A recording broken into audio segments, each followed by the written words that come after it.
ونستغفره ونعوذ بالله من شرور أنفسنا ومن سيئات أعمالنا ومن يهده الله فلا مضل له ومن يضلله فلا هادي له وأشهد أن لا إله إلا الله وحده لا شريك له وأشهد أن محمدا عبده ورسوله أما بعد فإن خير الحديث كتاب الله وخير الهدي هدي محمد صلى الله عليه وسلم وشر الأمور محدثاتها وكل محدثة بدعة وكل بدعة ضلالة وكل ضلالة في النار.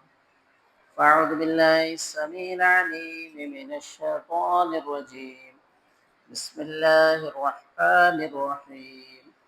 قاف والقرآن المجيد بل عجبوا أن جاءهم منذر منهم فقال الكافرون هذا شيء عجيب أإذا متنا وكنا ترابا ذلك رجع بعيد قد علمنا ما تنقص الأرض منهم وعندنا كتاب حفيظ بل كذبوا بالحق لما جاءهم فهم في أمر مريج أفلم ينظروا إلى السماء فوقهم كيف بنيناها وزيناها وما لها من فروج والأرض مددناها وألقينا فيها رواسي وأنبتنا فيها من كل زوج بهيج تبصرة وذكرى لكل عبد منيب ونزلنا من السماء ماء مباركا فأنبتنا به جنات وحب الحصيد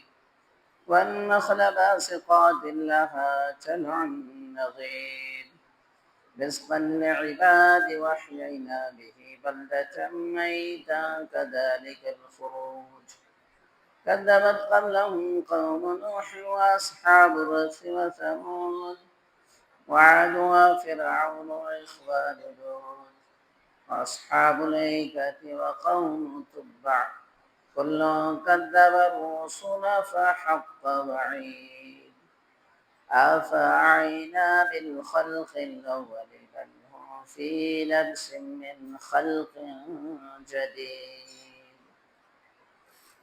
وقال الله تعالى في القرآن المجيد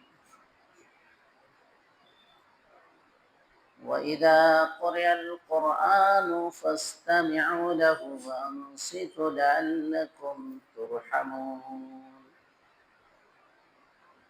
وقال النبي صلى الله عليه وسلم عن أبي هريرة رضي الله تعالى عنه قال قال رسول الله صلى الله عليه وسلم من صلى صلاة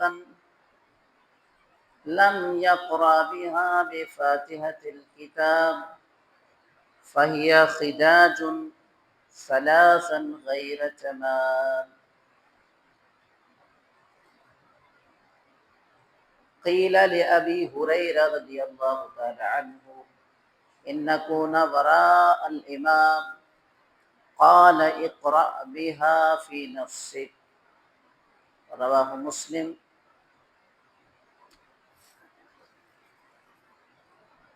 حاضرین جمعہ،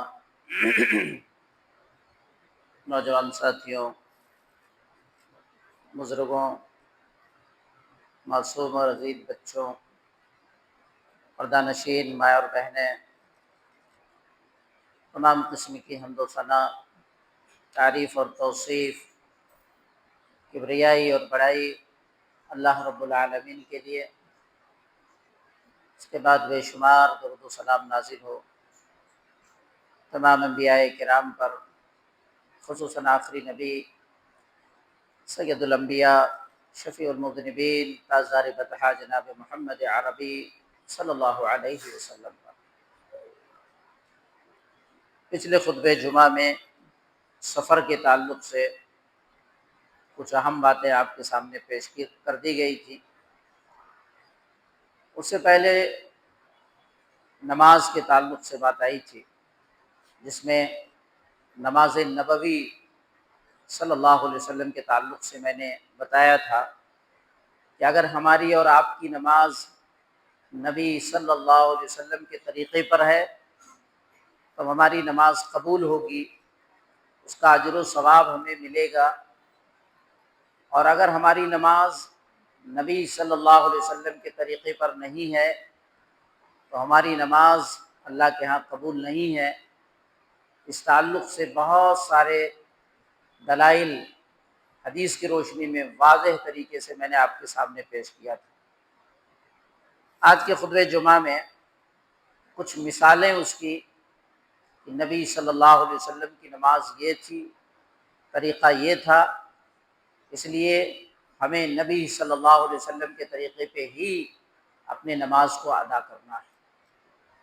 بہت ساری مثالیں ہیں، لیکن جو واضح مثال ہے، کلیئر ہے، دو تین مثالیں بتا کے میں انشاءاللہ اس موضوع کو اور مزید آگے بڑھاؤں گا، تاکہ جو بھی اختلافی چیزیں ہیں وہ ہمارے سامنے واضح ہو جائے۔ ایک مسئلہ ہے، کیا امام جب نماز پڑھائے تو ہم اس کے پیچھے سورۃ الفاتحہ پڑھیں کہ نہ پڑھیں، یا بغیر سورہ فاتحہ پڑھے ہماری نماز ہو جائے گی؟ بڑا اہم مسئلہ ہے۔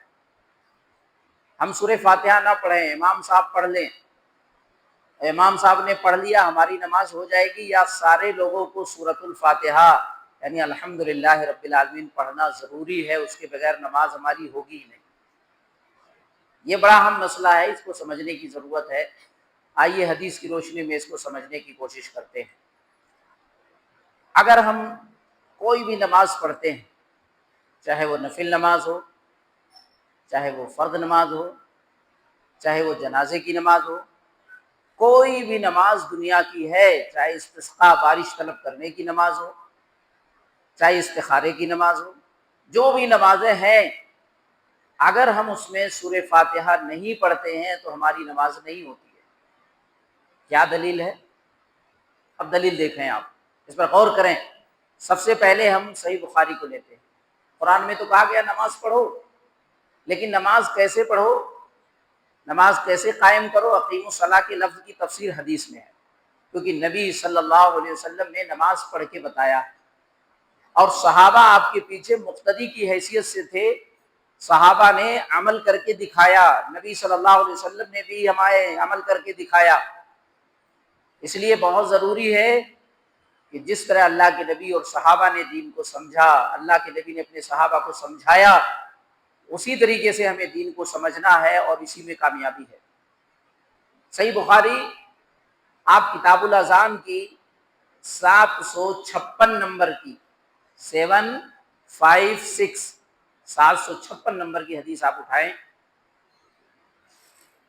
عبادہ ابن صامت، بڑے مشہور صحابی ہیں عبادہ ابن صامت رضی اللہ تعالیٰ عنہ، ان سے حدیث مروی ہے، کہتے ہیں اللہ کے نبی صلی اللہ علیہ وسلم نے ارشاد فرمایا، لا صلاة لمن لم يقرأ بفاتحة الكتاب، اس شخص کی نماز ہی نہیں ہوئی۔ لا صلاة، یہاں لا نفی جنس ہے، یعنی کوئی بھی نماز، فرض ہو، نفل ہو، سنت ہو۔ اس لیے امام بخاری جب اس حدیث کو لائے ہیں تو امام بخاری نے کیا سمجھا ہے اس حدیث سے، وہ خود باب قائم کرتے ہیں۔ جب آپ بخاری پڑھیں گے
اور متفق علیہ کا مطلب سب سے اونچی ڈگری اس حدیث کی ہے، اس سے اونچی کوئی اور حدیث نہیں ہے۔ میرے نبی فرما رہے ہیں نماز ہی نہیں جس نے سورہ فاتحہ نہیں پڑھی۔ آپ دیکھ رہے ہیں اگر ابو داؤد میں آئیں گے، ترمذی میں آئیں گے تو اس حدیث کی تھوڑی سی اور تشریح میں ملتی ہے، تھوڑی اور وضاحت ملتی ہے، وہ وضاحت بھی دیکھ لیتے ہیں۔ آپ ابو داؤد میں کتاب الصلاۃ کی جو روایت ہے 823 نمبر کی حدیث، 823 نمبر کی جو حدیث یہی عبادہ ابن ثابت ہے، ایک واقعہ بیان کرتے ہیں اللہ کے نبی صلی اللہ علیہ وسلم کے دور کا۔ کیا واقعہ ہے؟ کہتے ہیں کنا خلف رسول اللہ صلی اللہ علیہ وسلم فی صلاۃ الفجر، ایک دن ہم اللہ کے نبی صلی اللہ علیہ وسلم کے ساتھ فجر کی نماز پڑھ رہے ہیں۔ صحابی کہہ رہے ہیں فجر کی نماز ہے اور ہم صحابہ اللہ کے نبی کے پیچھے مقتدی ہیں، نماز پڑھی جا رہی ہے۔ فَثَقُلَتْ عَلَيْهِ الْقِرَاءَةُ، اللہ کے نبی جو یہاں پڑھ رہے تھے امام کی حیثیت سے، کیونکہ فجر میں نماز جہری ہوتی ہے، دو طرح کی نمازیں ہیں، ایک جہری نماز ہے، ایک سری نماز۔ جہری کا مطلب جو بلند آواز سے امام پڑھتا ہے اس کو جہری کہتے ہیں، اور سری کا مطلب جو چھپکے چھپکے نماز پڑھی جاتی ہے، جیسے ظہر عصر کی نماز میں امام کچھ نہیں بولتا ہے سوائے اللہ اکبر، سوائے سمیع اللہ لمن حمدہ کے جو اٹھنے بیٹھنے کے الفاظ ہیں، باقی سب خاموش ہے، اس کو سری نماز کہتے ہیں۔ اور مغرب کی جو 2 رکعت ہے شروع کی جہری اور 1 رکعت سری، عشاء کی 4 رکعتوں میں سے 2 رکعت شروع جہری یعنی امام بلند آواز سے قرأت کرتا ہے اور 2 رکعت سری ہے، اور فجر میں جو 2 رکعت ہے وہ دونوں کے دونوں جہری ہے یعنی امام بلند آواز سے قرأت کرتا ہے۔ کون سی نماز ہے؟ فجر کی نماز۔ کہتے ہیں صحابی ہم اللہ کے نبی صلی اللہ علیہ وسلم کے ساتھ فجر کی نماز پڑھ رہے ہیں، فَثَقُلَتْ عَلَيْهِ الْقِرَاءَةُ، اللہ کے نبی کا قرآن پڑھنا مشکل ہو گیا، بھاری ہو گیا۔ اللہ کے نبی صلی اللہ علیہ وسلم فلما فرغ، اللہ کے نبی جب نماز پڑھا چکے تو نماز پڑھانے کے بعد آپ نے ہم سے ایک سوال کیا۔ کیا سوال کیا؟ لعلکم تقرؤون خلف امامکم، میرے صحابہ آج جب میں نماز پڑھ رہا تھا تو میں نے محسوس کیا میرے پیچھے تم بھی پڑھ رہے ہو، تم امام کے پیچھے کچھ پڑھتے ہو؟ صحابہ نے کہا قلنا یا رسول اللہ، نعم یا رسول اللہ، ہاں اللہ کے رسول، ہم امام کے پیچھے بھی پڑھتے ہیں، آپ پڑھ رہے تھے ہم بھی پڑھ رہے تھے۔ اللہ کے نبی نے کیا کہا اس موقع پر؟ لا تقرؤوا الا بفاتحة الكتاب فإنه لم يقرأ بها، فإنه لا صلاة لم يقرأ بها۔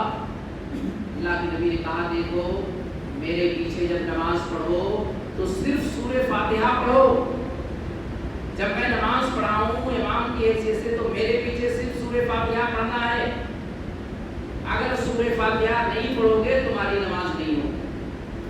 اندازہ لگائیے، ترمذی میں بھی الفاظ ہیں 311 نمبر، ابو داؤد میں 823 نمبر اور ترمذی میں 311۔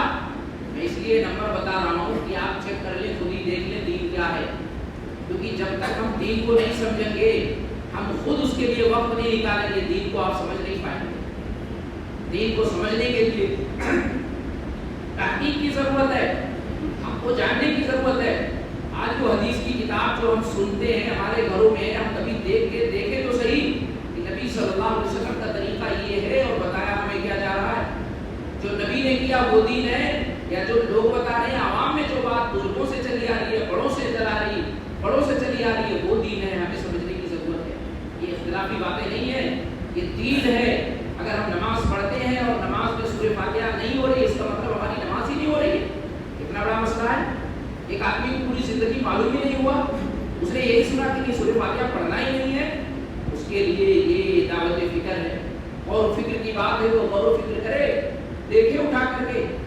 آگے دیکھیے، آپ سورہ فاتحہ جو پڑھیں گے وہ سورہ فاتحہ امام کے ساتھ بلند آواز سے نہیں پڑھیں گے۔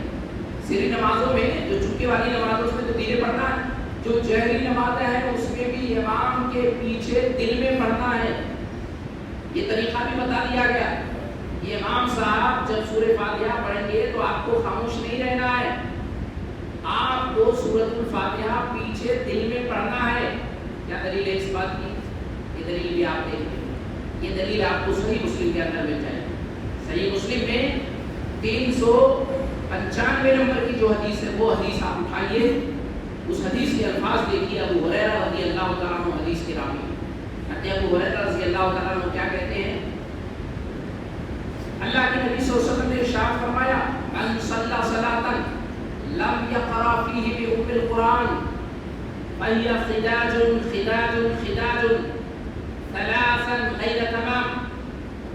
ابو ہریرہ رضی اللہ تعالیٰ عنہ کہتے ہیں میرے نبی صلی اللہ علیہ وسلم نے ارشاد فرمایا، جس نے کوئی نماز پڑھی، من صلی صلاۃ، کوئی بھی نماز پڑھی، فرض ہے، نفل ہے، سنت ہے، کوئی بھی نماز ہو، اور اس نے سورۃ الفاتحہ نہیں پڑھی، فہی خداج خداج خداج، اس کی نماز ناقص ہے، ناقص ہے، ناقص ہے۔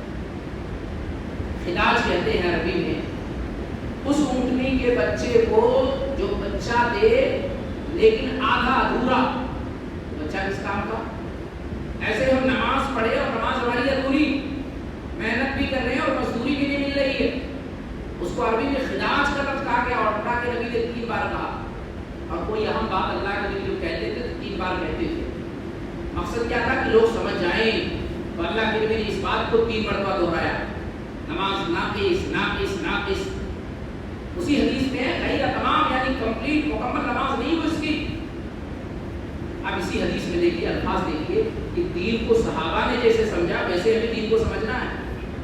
اسی حدیث میں اسی میں آگے ابو ہریرہ رضی اللہ تعالیٰ عنہ جو سب سے زیادہ صحابہ میں فقیہ تھے، عالم دین تھے، سب سے زیادہ حدیثیں ان سے مروی، جو ہر وقت اللہ کے نبی کے پیچھے رہتے تھے، ان کا کہنا ہے صرف کھاتے وقت اور سوتے وقت اللہ کے نبی سے جدا ہوتا تھا میں، باقی ہمیشہ اللہ کے نبی کے پیچھے پیچھے میں رہتا تھا، کیونکہ مجھے علم کا شوق تھا، میں حریص تھا کہ میں اللہ کے نبی کا اسٹوڈنٹ بن کر کے تعلیم حاصل کروں۔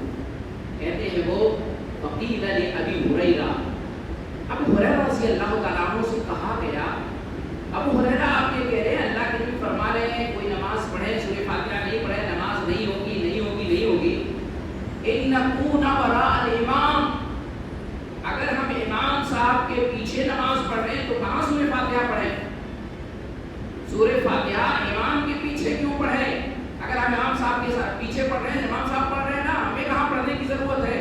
ان سے کہا گیا باقاعدہ، کیا کہا؟ اقرا بہا فی نفسک، نہیں، امام صاحب کے ساتھ بھی نماز پڑھ رہے ہو تو تمہیں اپنے جی میں اپنے من میں پڑھنا ہے۔ اندازہ لگائیے، صحیح مسلم کے الفاظ ہے یہ، اور کیجئے کتنی وضاحت ہے، کتنی کلیئر حدیث ہے، کتنی صاف حدیث ہے۔ ساری روایتوں سے کیا پتہ چلا؟ آپ صحیح بخاری کی 756 نمبر کی حدیث کھولیں، صحیح مسلم کی 394 نمبر کی جو یا 96 نمبر کی جو روایت ہے وہ کھولیں، ابو داؤد کی 823 کھولیں، ترمذی کی 313 کھولیں، اور 395 صحیح مسلم کے یہ سارے الفاظ آپ کو کیا بتا رہے ہیں کہ اگر ہم نے نماز پڑھی ہے اور سورۃ الفاتحہ نہیں پڑھی ہے تو ہماری نماز نہیں ہوگی۔ بہت کلیئر الفاظ ہے۔ اس کے مقابلے میں ہمارے یہاں کچھ ایسے مسلمان ہیں جو سورۃ الفاتحہ نہیں پڑھتے، ان کی کیا دلیل ہے؟ ان کے پاس بھی کچھ دلیل ہے۔ ان کی دلیل یہ ہے کہ قرآن میں ہے جب قرآن پڑھا جائے تو خاموش رہو۔ بڑے غور سے اس بات کو سمجھنے کی کوشش کرنا۔ وہ کہتے ہیں آپ کے پاس حدیث ہے، ہمارے پاس تو قرآن ہے، قرآن تو اونچی چیز ہے، حدیث تو دوسرے نمبر پہ ہے۔ قرآن میں ہے جب قرآن پڑھا جائے تو خاموش رہو، اس لیے ہم خاموش رہیں گے، ہم نہیں پڑھیں گے۔ دلیل دیتے ہیں سورہ اعراف جو 7 نمبر کی سورہ ہے، 204 نمبر کی آیت ہے، وَإِذَا قُرِئَ الْقُرْآنُ، کہا جب قرآن پڑھا جائے فَاسْتَمِعُوا لَهُ وَأَنصِتُوا، کان لگا کے غور سے سنو اور خاموش رہو، لَعَلَّكُمْ تُرْحَمُونَ، تاکہ تم پر رحم کیا جائے۔ یہ بہت مضبوط دلیل ہے۔ جو لوگ کہتے ہیں سورہ فاتحہ نہیں پڑھنا، کہتے دیکھو کہا گیا قرآن پڑھا جائے خاموش رہو۔